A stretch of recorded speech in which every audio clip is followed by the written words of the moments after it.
Alright guys, so little Sunday ride. It's pretty foggy out today.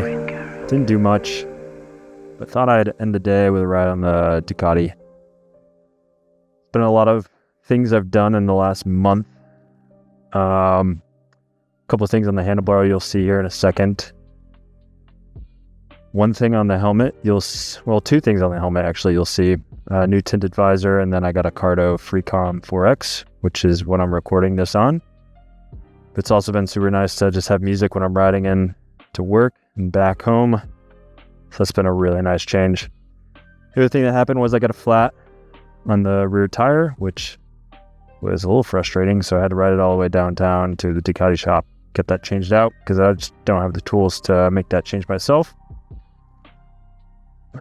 Which is one of my complaints about this bike, is it still has tubes. So next motorcycle I'm buying is tubeless tires for sure. But yeah, that said, let's get on the bike, go for a ride. We're actually going to end up riding down there at the end of this ride. It's a Lungomare, so that should be pretty fun. It's about a 25-ish minute ride. We'll see if I put the whole thing on the video. But yeah, let's get going.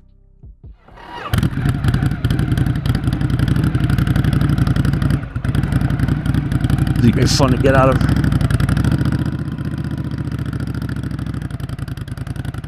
There you go.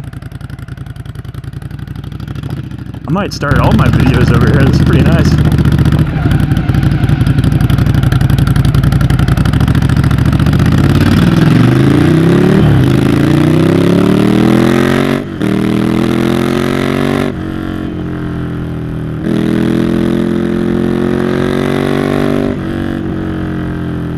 Yeah, as I was saying, pretty long month it's been since I last posted. Made a few updates on the bike. A couple you'll see right off the start is up here. I've been working on some 3D printing, and two of those were a mount for a new GoPro up front. Not really a new GoPro, it's one of my old ones, but I used to have it mounted on my KLR up front just to see a kind of visual of me when I'm riding. You know, it's just one of those nice things to have when you're riding with the bike, I guess, and vlogging and talking. You're not gonna really see my face, but you'll see my helmet, and it adds a bit of change of scenery when you're watching the video. So, all right, we'll see how it works. Second thing being the phone mount. So I have a mouse case, M-O-U-S, and I have a mouse mount, which used to be mounted over here. It was super frustrating because the phone would be on the left side. I wanted it centered. It just didn't really look that good. So now when I have it right in front of me, which is nice, I can kind of just look down, have the directions. I don't usually use directions, but I've started to use it a lot more now that it's in front of me. One thing you might notice, might not, depending on the quality of my GoPro, is my phone's cracked. So the other day I was picking up the Ducati from the shop. Like I said, I had a flat tire, I had to bring it in. As I was coming back, I went to the gas station to fill up, which is my number 2 complaint about the Ducati, is this thing gets about 150 miles per tank, which means I'm filling it up every 120 miles on the way home. I'm riding about 30 miles a day, so I'm filling up a lot. And if I was going to get another bike, holy smokes, I'd get one with at least 200 miles of range. This is stupid. The tank's, I think, 3.5 gallons, which just isn't enough. I'm getting about 40 to 42 miles per gallon. That said, I was leaving the gas station, I didn't quite click it in, and it fell off, and after a year of having the phone, I had my first crack. So, get a new phone here in a couple months. I have phone insurance, so not that big of a deal, just kind of sucks. I have a couple trips planned, gonna be on my phone a lot, and I don't know, it's not a good look. Cracking the screen. At least I don't like it. So yeah, 2 new mounts up front on this little bar. I think they look good. I'm gonna ride with them a little bit, see how I like it. Which brings me to the next couple of things I did on my riding setup, and that'd be the Cardo Freecom 4X, which I have mounted on the left side of my helmet here. So I did a ride out to Avellino with a buddy. He has a Ducati Multistrada.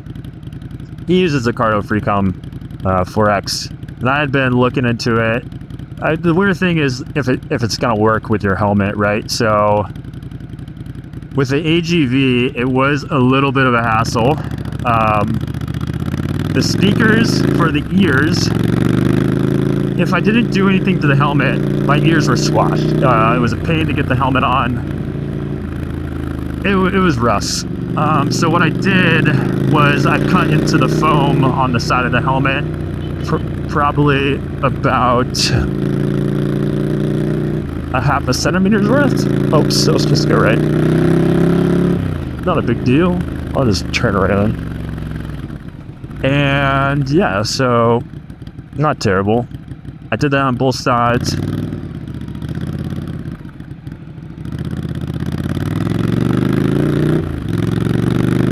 Was able to squeeze in the speakers on the side of my helmet, and then the mic setup was pretty easy, so no complaints there. And yeah, I've been riding with it for about 2 weeks. It's been great. The music level with this helmet, I pretty much have to have it up full volume all the time to hear it with the wind noise, and I've done a couple things with the helmet to try to reduce the wind noise. One would be a shin guard, which I got for a Shohei helmet. I got that on Amazon. I had to take it off for my GoPro mount, which I'm using right now, but overall I think it reduces the wind noise a decent amount, so I've been riding with that a lot. Final thing, which you will notice on this camera, is the smoke tinted visor. They got a green light. And I have to say, this is probably a purchase I should have gotten years ago. Holy shit. It's definitely makes this helmet look so much better. And like more enjoyable, because normally I would wear my Oakley sunglasses, and with the polarization I couldn't have the clear visor down because it would just get this weird kind of like rainbowy effect. Wasn't ideal, and now that it's summer it is light out all the time. So having this visor makes a big difference. I can leave it cracked a little bit. Doesn't, steam up on the inside. It's just enough of a tint level so that when you're riding at night, you can still ride totally comfortably. I've done it a few times, so I feel safe. So yeah, it's one of my better changes to my riding lifestyle. And I want to say it was about $100, and I got it on Amazon. I'll put a link below to that. And honestly, for all of these, outside of the 3D prints, I'll put links below. If you do want 3D prints, what I can do is I can put them on a STL website, so you can just download the STL, and if you have a 3D printer at home, you can print. For my mounts, they are carbon fiber nylon. So one thing I have struggled with 3D prints is the tolerance. I use 4 IKEA bolts that I had laying around to basically bolt them to the bar, because they're printed in halves. And the one complaint about 3D modeling is, oh, I love this room, is the tolerances are never going to be perfect, and you kind of have to design for that. So I have a measuring tool to measure everything, and I like to design it exactly, but after a couple of times doing that, you realize, well, the bolt's not going to fit because of the way the 3D printer prints it. That was a pretty big bump. The extrusion kind of spreads out once you print, So the tolerance on the bolts aren't going to be perfect. What are we doing? Anyways, I had to play around a little bit with that. And then, so this mount itself is a Garmin mount. And then KOM Cycling has a Garmin to GoPro mount, which I bought on Amazon. So I'll just show you. This twists off, and then down there I bolted it in the Garmin mount. I'll just twist that back on. So that's nice to have, because then when I drop the bike off, I can just take the GoPro with me by twisting it off rather than unscrewing it, which would be a pain in the ass. The separate path.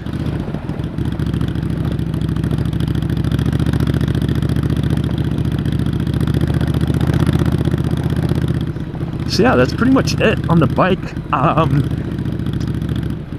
did have a day where I kind of completely detailed the bike. I bought ACF 50, which has been one of the more common, rust or corrosion preventers and detailers. So I got that, a little spray mister, and basically I spent like 4 hours cleaning the bike, which was good, because this thing was getting dirty. I keep it outside. I ride it every day. It's nice to have a good looking bike. So, did that. Which has made a difference. For sure. Man, Sundays out here are starting to get very busy. Especially now that the weather's looking good.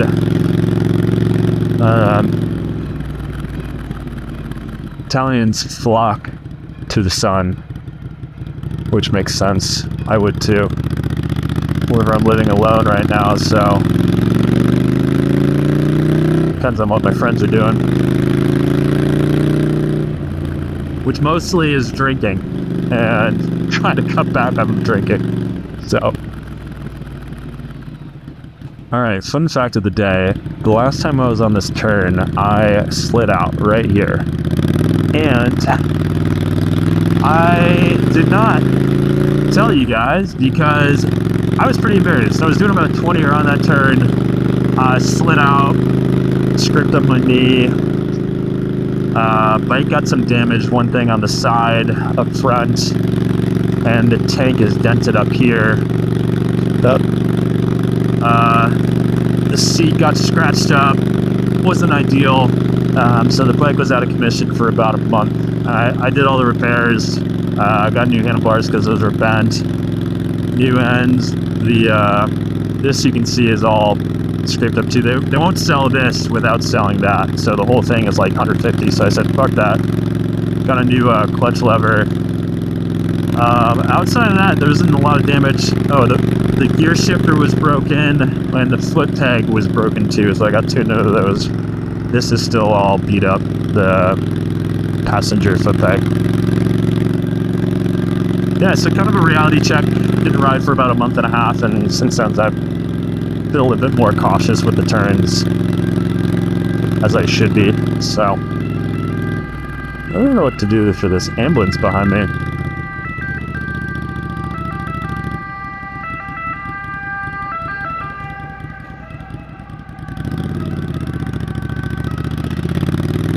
Just follow that car, I guess.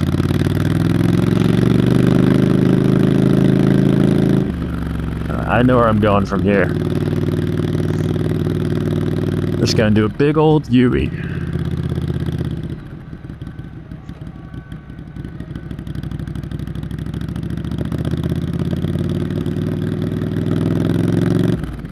Like I said, we're gonna be heading back along the Lungomare of Pozzuoli.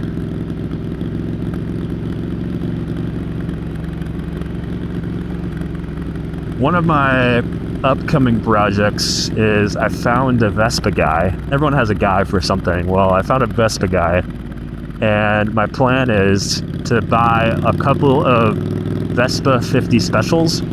So if the moped is less than 50cc, no license registration required, perfect. But I'm gonna have the Vespa guy bore it out, bump it up to 150. You can find like 80s Vespa 50 specials for probably about 1 to 2,000 euros, upper range maybe 3,000. They're everywhere, and the restoration cost is very good. You could probably, with the work on that, it'd be like 500 euros. I mean, everyone knows how to work on a Vespa. Cool thing with those are they're manual too, so if you're trying to get into riding motorcycles, it's a kind of easy step up. And the one complaint I do have about this Ducati, just like riding in town, it's totally unnecessary. To work, it's great because I'm on the highway. I do about 70. But if I'm in town, I want to go town over. Parking's terrible, and having the Vespa would make that so easy. So that's something I'm going to try to get done here in the next year. 1 Plus would be a good starter moped, motorcycle, whatever you want to call it, for my wife, who has expressed interest, but it's also very risk averse. So we'll see how that goes.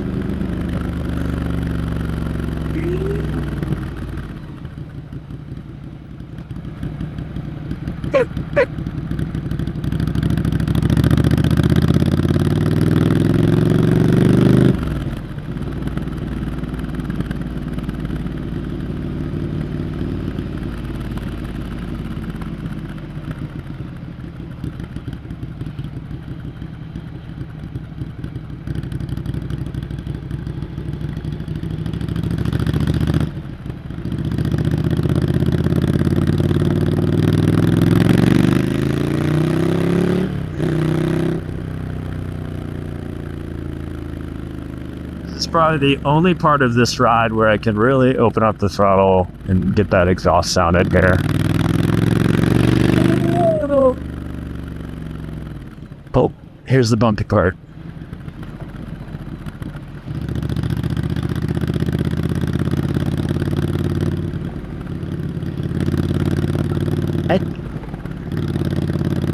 After this road up here, nearly the entire road back to my place is cobblestone. So not the greatest ride, but it's fun. Hey.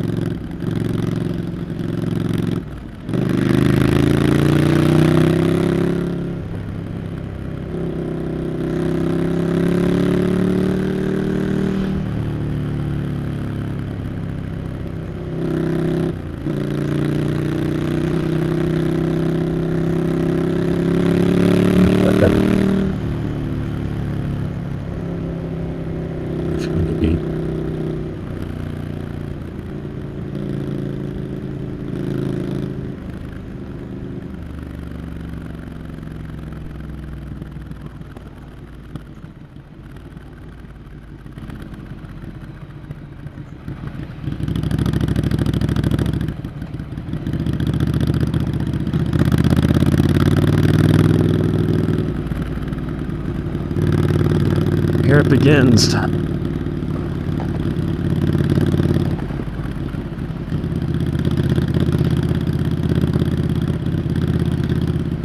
So Lungomares are kind of like the beachfront for Italy. It's kind of the name for it. There are a few starting from here down to Napoli proper, where the cruise terminal is. This isn't the most famous one. There's a few nicer ones. As you get closer, the beaches are also much nicer. But these are great places to run. I think from here it's about 5K back to my place. So I've done this run. It's nice. It's pretty quiet in the mornings, the evenings, depending on the day. So you see a lot of people out here biking or running.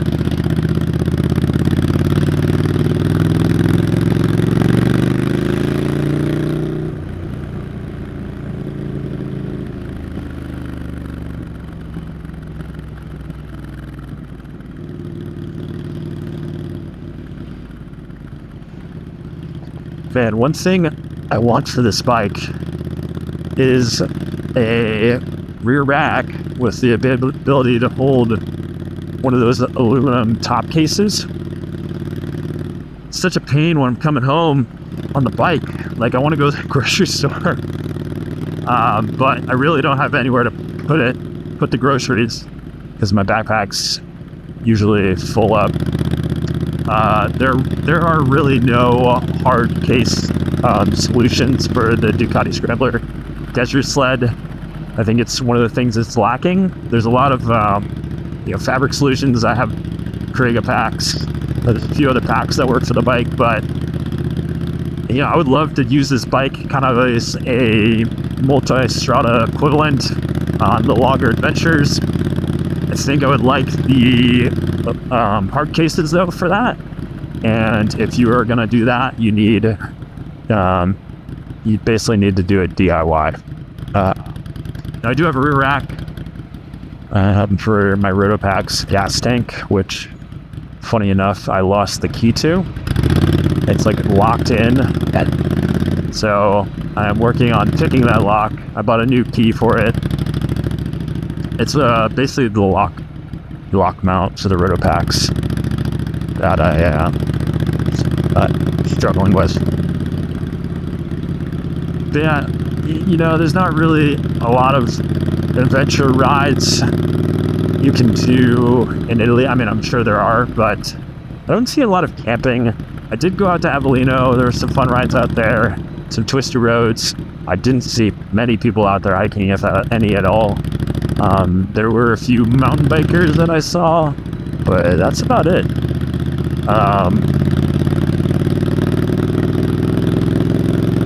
So yeah, I'd expect to do that when I get back to the States on this bike. I think it'd be cool to do a couple of,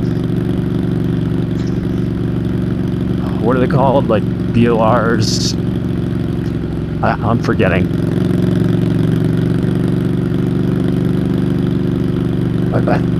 They're called, but it'd be fun to do some, longer rides with the bike, more day trips.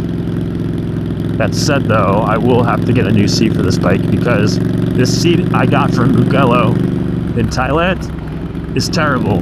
I can barely last 30 minutes on it. I'm thinking about sending this seat off to a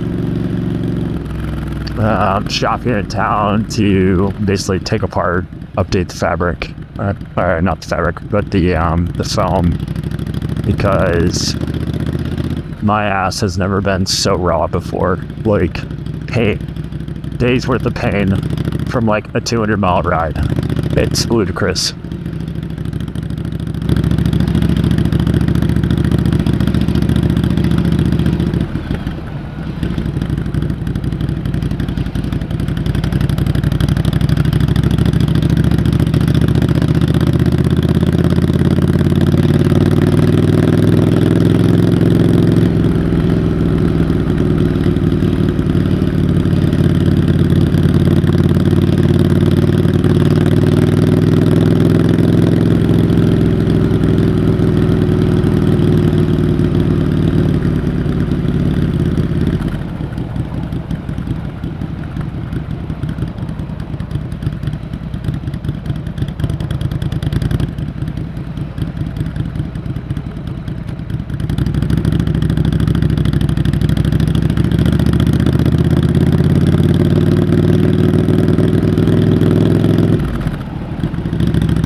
Man, everyone's in their Sunday best too. Ooh. That's one thing I've gotten into here. The amount of linen clothes I have is kind of insane, but it's almost necessary with the heat here. I mean, in the summer, it's just going to be like 90s every day, just totally unbearable. So linen clothes make it just that little bit more bearable, just on how breathable it is. And the linen here is some of the best fabric in the world, so might as well buy it when you're in Napoli.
All right, just like that. Oh, that's a cool one. It fully has the third largest amphitheater in Italy. So it goes Colosseum, Campagna, or Caserta, sorry, which used to be Capua, and then Pozzuoli. So the Romans used to love coming down to Pozzuoli for the hot springs, and they had that amphitheater built there. You can go in it, you can tour, you can go underneath it. It's really cool. Highly recommend going to at least one of those three if you ever come to Italy. So it's Rome, Colosseum, obviously, Caserta, and Pozzuoli. Yeah, that's pretty much it. Let me know what you guys think of the modifications I've done to, one, the Ducati, and two, my helmet. Give me any advice if you have it. I'd love to hear it. Other than that, I'll catch you guys in the next one. Catch y'all.